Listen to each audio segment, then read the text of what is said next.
Ya estamos a viernes y el cuerpo lo sabe, hoy es 10 de septiembre del año 2021. Hagamos oración en el nombre del Padre, del Hijo y del Espíritu Santo. Amén.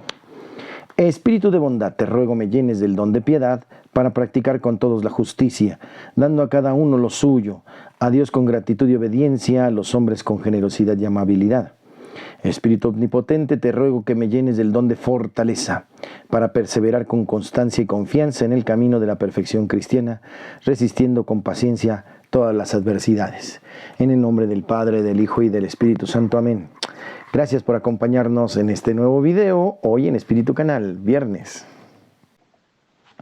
Lectura del Santo Evangelio según San Lucas capítulo 6, versículos 39 al 42. En aquel tiempo Jesús propuso a sus discípulos este ejemplo. ¿Puede acaso un ciego guiar a otro ciego? ¿No caerán los dos en un hoyo? El discípulo no es superior a su maestro, pero cuando termine su aprendizaje será como su maestro. ¿Por qué ves la paja en el ojo de tu hermano y no la viga que llevas en el tuyo? ¿Cómo te atreves a decirle a tu hermano, déjame quitarte la paja que llevas en el ojo, si no adviertes la viga que llevas en el tuyo? Hipócrita, saca primero la viga que llevas en tu ojo y entonces podrás ver, para sacar la paja del ojo de tu hermano. Palabra del Señor.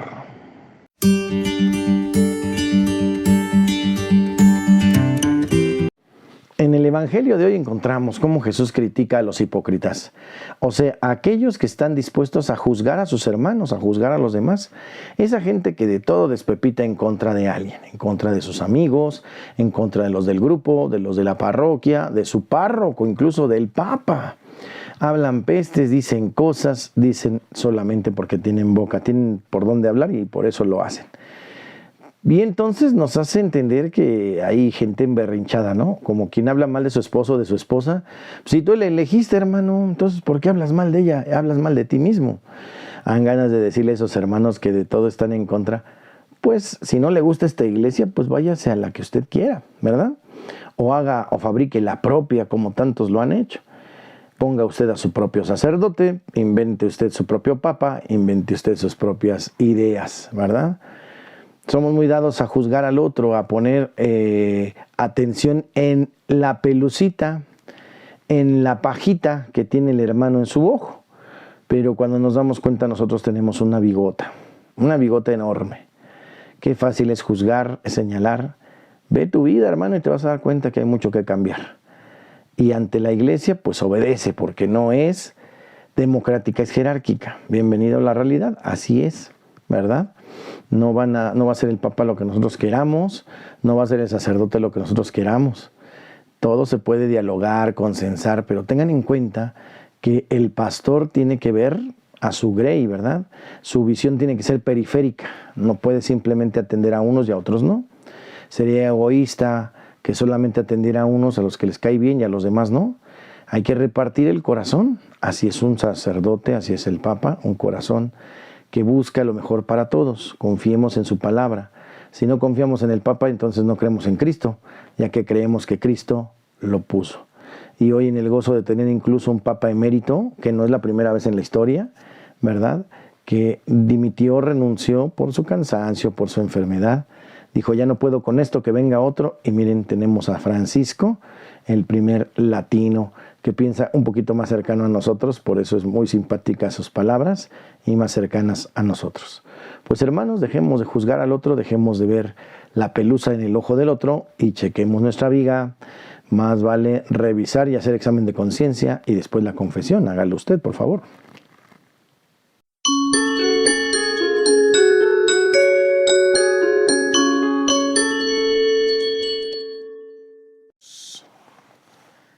En el tema de hoy vamos a hablar de la oración, es la seguridad de la vocación.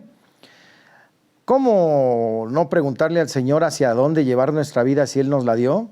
La vocación tiene una relación muy estrecha con la oración. No es posible escuchar la llamada ni tampoco cultivarla si se prescinde de ella. Esencialmente la oración es encuentro con Dios, sintonizar con Él. Ya hemos dicho, conectar nuestro espíritu con el Espíritu de Dios. Independientemente del tipo de oración experimentada, para ser tal, tiene que ser llevada en el hombre hacia la intimidad con Dios. Orar es entrar en el misterio de Dios y comprender algo de Él, mucho de Él. La oración es un acto de entrega de la persona y Dios responde en la misma forma. Él se entrega a quien ora y se le revela. Esta revelación es la entrega gratuita del Señor, hace posible al hombre entender su voluntad, su deseo. Es así como se logra captar el sentido de la llamada, sin olvidar que la oración es una actividad que tiene muchas facetas. Fijémonos en estos aspectos: la oración como diálogo, la oración como estado de vida y la oración como contemplación. La oración dialogal es aquella que se desarrolla en el intercambio entre Dios y la criatura. Uno habla y el otro escucha. En el diálogo en el que hablamos en la homilía del domingo, ¿se acuerdan? Aquellos que fueron a misa, obviamente. Uno habla y otro escucha. Cierto que Dios no siempre responde instantáneamente a la petición que se le hace, pero nunca deja de responder. En otros casos, es Él quien habla y la persona le toca escuchar atentamente. Por ejemplo, cuando reflexiona o medita la palabra en el momento de su oración, es aquí donde la voz divina puede resultar más nítida, porque el lenguaje que utiliza el Señor es el de los hombres. Por este motivo se hace necesaria esta oración dialogal para percibir la vocación. Cuando hablamos de oración como estado de vida, nos referimos a la actitud interior con que se vive en el individuo. Es una actitud de apertura a Dios y a su ministerio que le permite sintonizar con su presencia y captar la manera como le habla en la vida. Para quien vive en un estado de oración, Dios le es muy familiar y lo encuentra en los acontecimientos de la vida ordinaria. Esta familiaridad es la que hace posible un intercambio y un entendimiento frecuente. Gracias a ello, el alma se ve favorecida con la constante acción de la gracia y es lo que mantiene viva la vocación y se encuentra en los motivos para comprometerse a continuar en el camino de la fe. La oración contemplativa es la que encuentra su ambiente en el silencio, en una intimidad que se hace recogimiento y retiro de todo lo externo. Es mirar con atención hacia adentro y hacia afuera de sí, con la plena conciencia de estar ante Dios hasta lograr contemplarlo a Él. Esta oración requiere que tengamos la disposición de fe del orante, y se alcanza como fruto de la fe y la disciplina, constancia en su práctica sin renunciar. El fruto de ella será siempre una acción especial de Dios en el espíritu humano y en todas sus acciones. Por ella siempre se escuchará el susurro de la voz divina que insistirá y experimentará el impulso de su gracia para responderle. La oración, pues, es la seguridad de la vocación y la prueba de que está viva, un síntoma de la intensidad con que se responde al Señor diferentemente. Sin la oración, la vocación está destinada a desaparecer y perderse como algo fugaz. Se le verá como un sueño, una imaginación, un capricho personal. Podemos estar seguros de que la falta de vocación y vocaciones refleja pobreza espiritual y una grave falta de oración. Esto en el tema de hoy.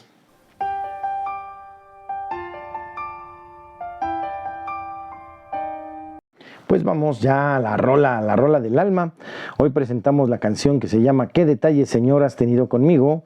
Y canta Neto Licón. Vamos a escuchar esta rola. Cuando me llamaste, cuando me dijiste que tú eras mi amigo, qué detalles, Señor, has tenido conmigo.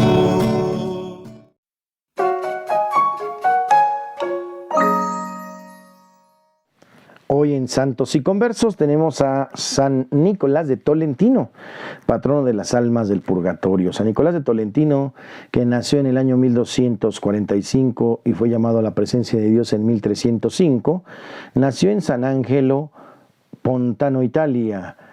Fue un sacerdote místico católico italiano y el primer santo de la Orden de San Agustín. Se dice que su madre, estando ya mayor, no había podido concebir, de manera que junto a su esposo decidieron hacer una peregrinación al santuario de San Nicolás de Bari para pedir la gracia de tener un hijo. La mujer prometió a Dios que si él le concedía este favor, ella consagraría a su hijo a su servicio. Al tiempo ella quedó embarazada. Mientras crecía, el pequeño Nicolás pasaba horas en oración. Alentando siempre por sus padres, escuchaba con entusiasmo la palabra de Dios y se deleitaba en las buenas lecturas. Disfrutaba mucho de llevar a su casa a alguna persona pobre que encontraba en el camino y compartir el alimento en familia. Después de escuchar el sermón de un fraile ermitaño a la orden de San Agustín, decidió renunciar al mundo e ingresar a esta orden. Fue aceptado en el convento de los ermitaños del pequeño pueblo de Tolentino y con el tiempo realizó su profesión religiosa. No tenía ni 18 años y en el año de 1271 fue ordenado sacerdote en el convento de Singoli. Nicolás permaneció en Tolentino los siguientes 30 años hasta su muerte.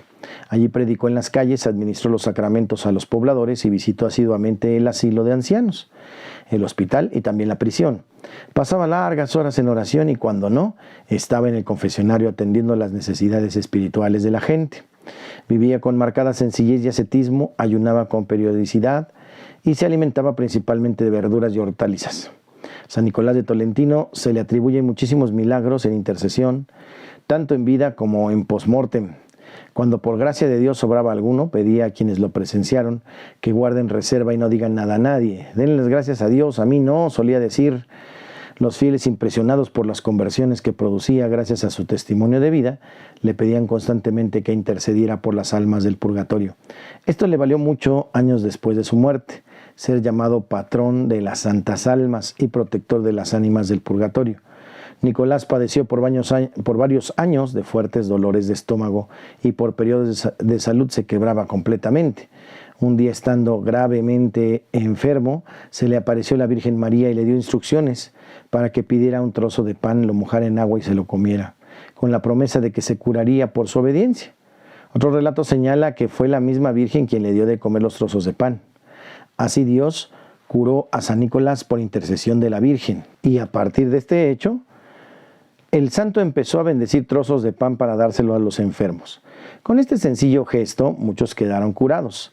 En memoria de estos milagros, el día de su festividad se preparan los panecillos de San Nicolás para ser compartidos entre los devotos, como el pan bendito en Semana Santa. San Nicolás murió el 10 de septiembre del año 1305, fue enterrado en la iglesia del convento de Tolentino, su hogar por más de 3 décadas. En el año de 1345 se exhumaron sus restos y se halló su cuerpo incorrupto. Este fue expuesto y le fueron amputados los brazos para que sirvan como reliquias. Se dice que los brazos sangraron como si se tratase de una persona viva. Un siglo después se repitió el milagro, siendo que los brazos amputados fueron hallados intactos y empapados en sangre. Hoy en Santos y Conversos, San Nicolás de Tolentino.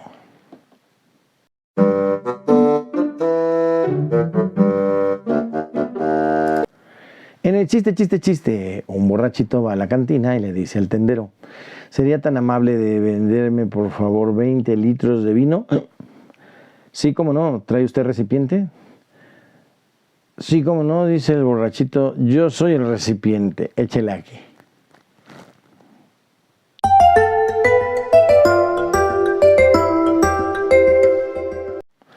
En curiosidades de la Iglesia Católica, el que se ha encontrado a sí mismo puede abrirse a su prójimo. No necesita tener miedo que el otro lo explote. El que se ve reconocido y apoyado puede reconocer y apoyar a otros como a sus prójimos. Señor, tú me sondeas y me conoces. Me conoces cuando me siento y cuando me descanso. Todas mis sendas te son familiares. Salmo 139, 1 al 3. Hacer lo que el prójimo necesita de mí. El evangelista San Lucas relata la conversión entre Jesús y un judío, doctor de la ley, que quiere saber cómo se debe amar al prójimo. Pregunta a Jesús: ¿quién es mi prójimo? Entonces Jesús contó la historia del buen samaritano, Lucas 10, 30 al 37. Un hombre bajaba de Jerusalén a Jericó y cayó en manos de unos salteadores, que tras despojarlo y golpearlo sin piedad, se alejaron dejándolo medio muerto. Un sacerdote, alguien que conoce bien los mandamientos de Dios, pasó por allí y al verlo siguió adelante. De modo semejante a un levita, un hombre que por su profesión conoce los mandamientos de Dios. Fue por ese camino, vio al herido y pasó de largo. Finalmente llegó un samaritano, miembro de un pueblo al que no querían tratar los judíos piadosos por considerar que no honraban a Dios de la forma de vida. Y al ver al herido sintió lástima, se acercó y le vendó las heridas. Luego lo montó en su cabalgadura, lo llevó a una posada y pagó para que lo cuidaran. Al final Jesús pregunta a su interlocutor: ¿quién de los tres te parece que se portó como prójimo del que cayó en manos de los salteadores? El doctor de la ley comprende la pregunta y queda perplejo, porque lo que Jesús da a entender con mayor naturalidad es mucho más de lo que él hasta entonces había pensado. Se hace esta reflexión: también yo puedo y debo ser el prójimo de cualquier otra persona, no solo de las personas que aprecio, de mis allegados y amigos, sino también de un extraño, incluso de una persona que no comparta mi fe. En otro momento Jesús hace esta observación: habéis oído que se dijo, amarás a tu prójimo y odiarás a tu enemigo. Pues yo digo, amen a sus enemigos y rueguen por los que los persiguen, para que sean hijos de vuestro Padre Celestial. Mateo 5, 43 al 45. Todos los que encuentren en mi camino pueden ser mis prójimos y yo debo ser el prójimo de todos los que me necesiten. La necesidad de un semejante me dicta lo que debo hacer. Y cuando alguien pregunte ¿hasta dónde debe llegar mi ayuda? Hay una regla muy sencilla: la medida de la ayuda es el mismo que la presta. Cumple el mandato de Jesús, el que auxilia al prójimo y no necesita, como él querría ser auxiliado en una circunstancia semejante, hacer lo que el prójimo necesita de mí.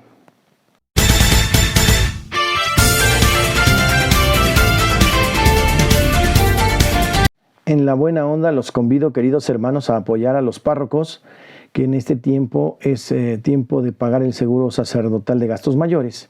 Esta cuestión es cuando hay un accidente, cuando hay una operación. Ya no se gasta todo lo que se gasta en un buen hospital, sino más bien solamente el 10%. Entonces hay que pagar ese seguro año con año. Nosotros pues tenemos que hacer circo, maroma y teatro, inventar cosas que hacer. Ahorita con la pandemia y todo esto pues necesitaríamos hacer festivales o cosas así. Trataremos de hacerlo, ¿verdad? Pero agradezco a todos los hermanos atentos a las necesidades del párroco y que pueden apoyarle con algo. A lo mejor no le vas a apoyar con todo porque sí es una cantidad considerable, es un seguro de gastos mayores, pero, ¿verdad? Yo creo que si ponemos un granito de arena podemos hacer menos pesada esta situación. Gracias por estar atentos a nosotros, nuestras necesidades y nuestros riesgos. Dios les bendiga y les multiplique siempre por su cariño, y aquí en Espíritu Canal les otorgo la bendición. El Señor les guarde, les protege, les bendiga, haga resplandecer su rostro sobre ustedes y les conceda la paz. Que les bendiga el Padre, el Hijo y el Espíritu Santo, y descienda sobre ustedes y permanezca para siempre. Gracias, queridos hermanos. Mando un abrazo a todos los que han entregado un ser querido a las manos de Dios. Y no se olviden que estamos en Espíritu Canal, invitando a que se suscriban, a que compartan los videos, le den like a la campanita, sean parte de nuestra comunidad. Muchas gracias por estar aquí y les pido sus oraciones para los planes pastorales de nuestra diócesis. Tengan excelente fin de semana. Un abrazo. Dios los bendice.